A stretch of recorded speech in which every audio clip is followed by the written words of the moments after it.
Relato: A Casa em Limerick, um pesadelo. Real. Meu nome é Arthur, tenho 34 anos e moro em Limerick, Irlanda. Há 2 anos, realizei o sonho de comprar minha casa própria, mas mal sabia que estava assinando um contrato com o próprio inferno. Esse é um relato verdadeiro, algo que ainda hoje me atormenta. E escrevê-lo é a única maneira que encontrei de lidar com o que vivi. E continuo vivendo. A casa era antiga, construída no início do século XIX, mas bem preservada. Fiquei encantado pelo estilo rústico, tetos altos, paredes de pedra e grandes janelas com vista para os campos irlandeses. O isolamento também parecia perfeito para recomeçar após o meu divórcio. Quando fiz a visita com o corretor, senti uma leveza no lugar, talvez pelo sol entrando pelas janelas naquele dia, e decidi fechar o negócio imediatamente. No entanto, olhando em retrospecto, havia algo estranho. Enquanto caminhávamos pelos cômodos, notei que o corretor evitava entrar no quarto de hóspedes. Quando perguntei, ele desconversou, dizendo que aquele espaço precisava de reformas. Ignorei o comentário e segui em frente. Na primeira noite na casa, enquanto organizava caixas, ouvi algo que me fez parar. Um leve som de passos no andar de cima. Engoli em seco, lembrando que estava sozinho. Subi para verificar, mas não encontrei nada. Convenci-me de que o som era resultado da madeira velha, rangendo com o vento. Os primeiros dias foram marcados por pequenos incidentes. Objetos desapareciam e reapareciam em lugares diferentes. Luzes piscavam e um cheiro estranho, algo entre mofo e carne podre, parecia surgir do nada. Eu atribuía tudo isso à idade da casa. Até que, certa madrugada, acordei às 3h03 com uma sensação de pânico inexplicável. Minha respiração estava acelerada e o quarto parecia incrivelmente frio, mesmo com o aquecimento ligado. Quando olhei para a porta, notei que estava entreaberta. Eu tinha certeza absoluta de que a havia fechado antes de dormir. Dias depois, decidi organizar o quarto de hóspedes, o único cômodo que ainda estava cheio de caixas. Assim que entrei, fui recebido por uma sensação opressiva, como se o ar fosse mais denso ali. No canto do quarto, havia um armário embutido que parecia ter décadas. Ao abri-lo, o cheiro pútrido ficou mais forte e encontrei uma boneca de porcelana em um vestido antigo, com rachaduras no rosto. Ao lado dela, um crucifixo estava pendurado de cabeça para baixo. Fechei o armário rapidamente e decidi ignorar aquilo, mas algo naquele quarto parecia estar me observando. Naquela noite, o som de passos voltou, mas desta vez eram altos e decididos, ecoando pelo corredor. Quando abri a porta do meu quarto para verificar, vi a porta do quarto de hóspedes aberta, embora eu lembrasse claramente de tê-la fechado. As semanas seguintes trouxeram novos horrores. Uma noite, enquanto assistia TV na sala, vi algo pelo canto do olho. Era uma figura alta, magra, parada no corredor. Não tinha traços definidos. Parecia uma sombra densa e sólida. Quando virei a cabeça, ela desapareceu. No entanto, o momento mais assustador aconteceu 2 noites depois. Acordei com a sensação de que alguém estava sentado na cama. Olhei ao redor e vi uma figura agachada aos pés da cama, de costas para mim. Parecia estar balbuciando algo em uma língua desconhecida. Quando tentei acender a luz, ela virou lentamente o rosto para mim. Não tinha olhos, apenas buracos negros que pareciam sugar toda a luz do quarto. Decidi investigar o histórico da propriedade e descobri que a casa pertencia a uma família desaparecida nos anos de 1920. Antes disso, o terreno havia sido usado como local de execução pública no século XVIII. Encontrei relatos de vizinhos que diziam ouvir gritos e ver luzes estranhas nas janelas, mas ninguém sabia ao certo o que acontecia ali. O ápice aconteceu em uma noite fria de novembro. Acordei novamente às 3h03, mas desta vez com um som metálico vindo da cozinha. Quando cheguei lá, vi todas as facas dispostas em linha sobre a mesa, como se alguém as tivesse organizado. Voltei para o quarto, mas antes de alcançar a porta, ouvi passos atrás de mim. Quando me virei, senti um peso esmagador no peito e caí de joelhos. Ouvi uma voz feminina sussurrando algo perto do meu ouvido, um tom carregado de ódio. Acordei horas depois no chão, com arranhões nos braços. 2 anos se passaram e ainda moro aqui. Apesar de contratar padres e médiuns, nada resolveu. Todos os meses, algo acontece. Portas batem, sombras passam pelos cantos da casa e acordo com marcas no corpo.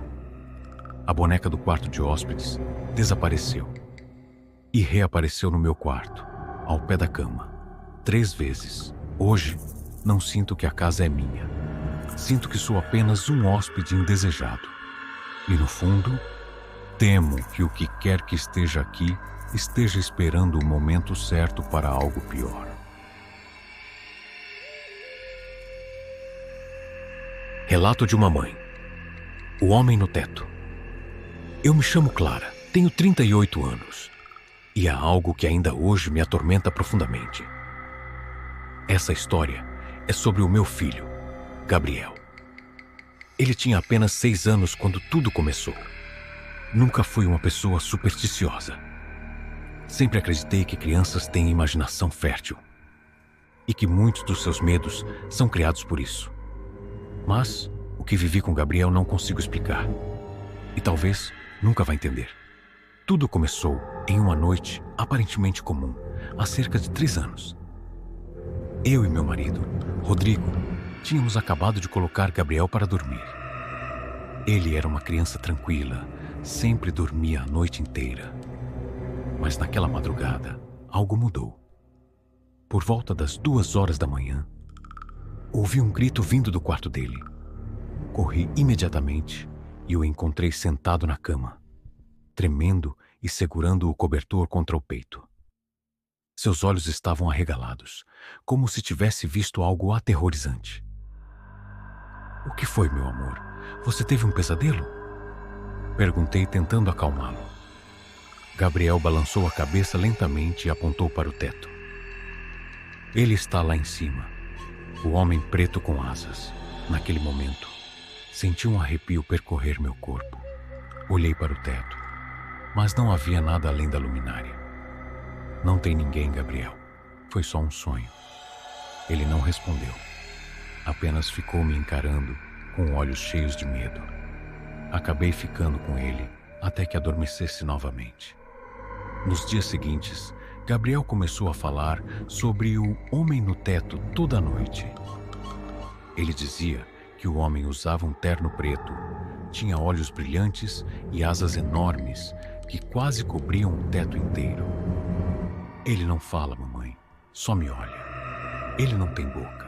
Essas palavras me deixaram profundamente inquieta. Rodrigo achava que era apenas uma fase.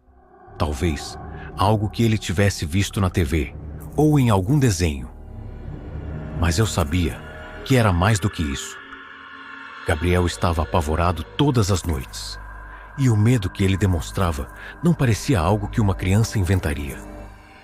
Uma noite, enquanto eu tentava fazê-lo dormir, ele segurou meu braço com força e apontou para o teto. Não olha, mamãe. Não olha para ele. Eu congelei. O quarto estava escuro, mas eu senti um frio súbito, como se a temperatura tivesse caído drasticamente. Gabriel começou a chorar, e seu choro era tão desesperado que me fez sair correndo do quarto com ele nos braços. Naquela noite, ele dormiu comigo e Rodrigo. Pouco tempo depois, coisas estranhas começaram a acontecer na casa. As luzes do quarto de Gabriel piscavam sozinhas, mesmo com a lâmpada trocada. Às vezes, ouvíamos ruídos vindo do quarto, como arranhões ou batidas suaves no teto.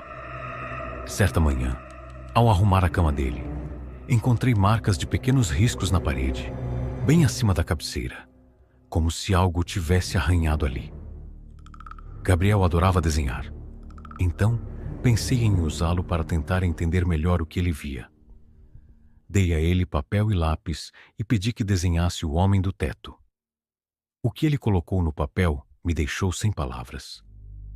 Era um homem magro, vestido de preto, com asas enormes e escuras. Ele não tinha boca, como Gabriel havia dito, e os olhos eram grandes e brilhantes, quase como se estivessem iluminados. Mostrei o desenho para Rodrigo, que ficou visivelmente desconfortável. Ele tentou rir e disse que Gabriel, provavelmente, tinha visto algo parecido em um desenho animado.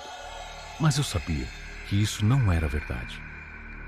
A pior noite aconteceu cerca de 2 meses depois que os relatos começaram.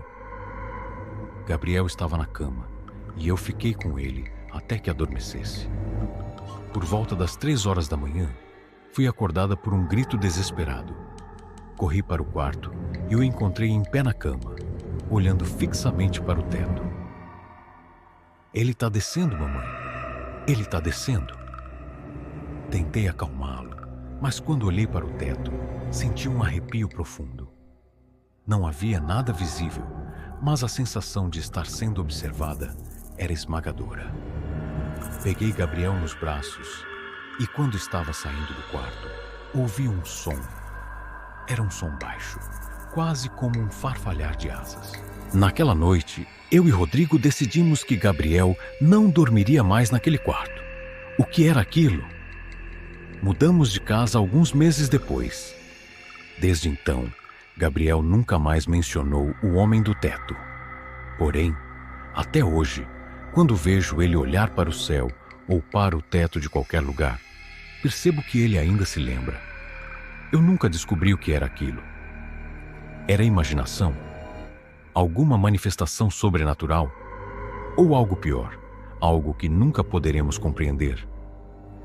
Só sei que, até hoje, não consigo entrar em um quarto escuro sem sentir que algo está me observando também. Meu nome é Paulo, e antes de tudo, quero dizer que não acredito em fantasmas. Ou melhor, não acreditava, até os eventos que estou prestes a relatar. Eu, minha esposa Júlia e nossos 2 filhos, Davi e Clara, nos mudamos para uma casa antiga no interior de Minas Gerais. Era espaçosa, charmosa, mas tinha algo que nos fez hesitar por alguns segundos. Um preço bom demais para ser verdade. Logo na primeira semana, notamos que havia algo estranho. Pequenos ruídos pela casa, como madeira estalando, portas que pareciam abrir sozinhas, coisas que atribuímos à idade do imóvel. Porém, a situação se intensificou rapidamente. Era uma noite tranquila, e eu estava no sofá assistindo TV. Júlia já tinha ido dormir, e as crianças estavam em seus quartos. Eu estava quase cochilando quando ouvi passos vindos do corredor. Levantei, pensando que fosse Clara indo ao banheiro, mas para minha surpresa, o corredor estava vazio. Mesmo assim, fui até o quarto das crianças para conferir. Davi e Clara dormiam profundamente. No dia seguinte, Júlia comentou que ouviu sussurros durante a noite. Rimos, acreditando ser apenas o vento ou nossa imaginação. Mas ao longo dos dias, os barulhos se tornaram mais frequentes. Arranhões nas paredes, como se algo estivesse tentando sair de dentro delas, e batidas leves, sempre nas mesmas horas da noite. Uma noite, enquanto jantávamos, ouvimos um estrondo vindo do porão. Era como se algo pesado tivesse caído. Peguei uma lanterna e fui verificar. No porão, encontrei uma prateleira derrubada, com caixas espalhadas pelo chão. Não havia sinal de ninguém. No entanto, enquanto eu arrumava as caixas, senti uma presença. Era como se alguém estivesse me observando das sombras. A luz da lanterna oscilou e eu ouvi um grunhido baixo, quase animal, vindo de algum canto escuro. Saí de lá o mais rápido que pude. Na semana seguinte, Clara começou a reclamar que havia um homem parado no corredor à noite. Disse que ele era alto, magro e vestia algo que parecia ser uma roupa antiga, como um terno. Achei que fosse um pesadelo infantil e tentei tranquilizá-la. Mas, naquela mesma noite, ao ir verificar as crianças, vi algo que congelou meu sangue. Uma sombra alongada no fim do corredor. Era alta, imóvel, mas parecia me observar. Quando pisquei, desapareceu. Contei para Júlia, que revelou algo perturbador. Ela também tinha visto a mesma figura, mas na cozinha. Não quis me contar antes para não me assustar. Os fenômenos pioraram. Objetos começaram a cair sozinhos. Luzes piscavam e até as portas batiam com força, mesmo sem vento. Uma noite, Clara acordou gritando. Fui correndo até o quarto dela e a encontrei chorando, apontando para o guarda-roupa. Quando abri, havia apenas roupas e brinquedos. No entanto, senti um cheiro forte de enxofre que não deveria estar ali. Naquela mesma noite, Júlia e eu ouvimos passos no telhado. Quando subi para verificar, não encontrei nada, mas notei marcas de arranhões nas telhas. O pior aconteceu em uma noite de tempestade. Estávamos reunidos na sala, tentando ignorar os barulhos constantes, quando a porta da sala abriu com um estrondo. Era como se algo invisível tivesse entrado. O ar ficou pesado, difícil de respirar. Clara começou a chorar e Davi correu para o meu lado. Júlia segurou minha mão, aterrorizada. Foi então que vimos. No canto da sala, a figura alta e magra estava lá, mais clara do que nunca. Seus olhos eram 2 buracos negros e havia algo nos seus movimentos que parecia antinatural, como se ele não fosse humano. Ele apontou para nós e todos os quadros da sala caíram ao mesmo tempo. De alguma forma, consegui me mover e pegar as crianças. Corremos para o carro e deixamos a casa naquela noite, sem olhar para trás. Dias depois, descobri que a casa tinha uma história. O antigo morador, um senhor chamado Augusto, havia morrido lá, sozinho e amargurado. Diziam que ele era obcecado por manter a casa em perfeitas condições e odiava invasores. Talvez para ele fôssemos apenas isso, invasores. Nunca mais voltamos àquela casa. Contratamos uma empresa para empacotar nossas coisas e me recusei a buscar qualquer objeto pessoal. Até hoje, as crianças têm pesadelos e Júlia se recusa a falar sobre o que aconteceu naquela sala. Quanto a mim, ainda ouço, às vezes, o som de arranhões na madeira, mesmo em nossa nova casa. Não esqueça de deixar seu like e se inscreva no canal. Ative o sininho para receber as notificações dos novos vídeos. Obrigado.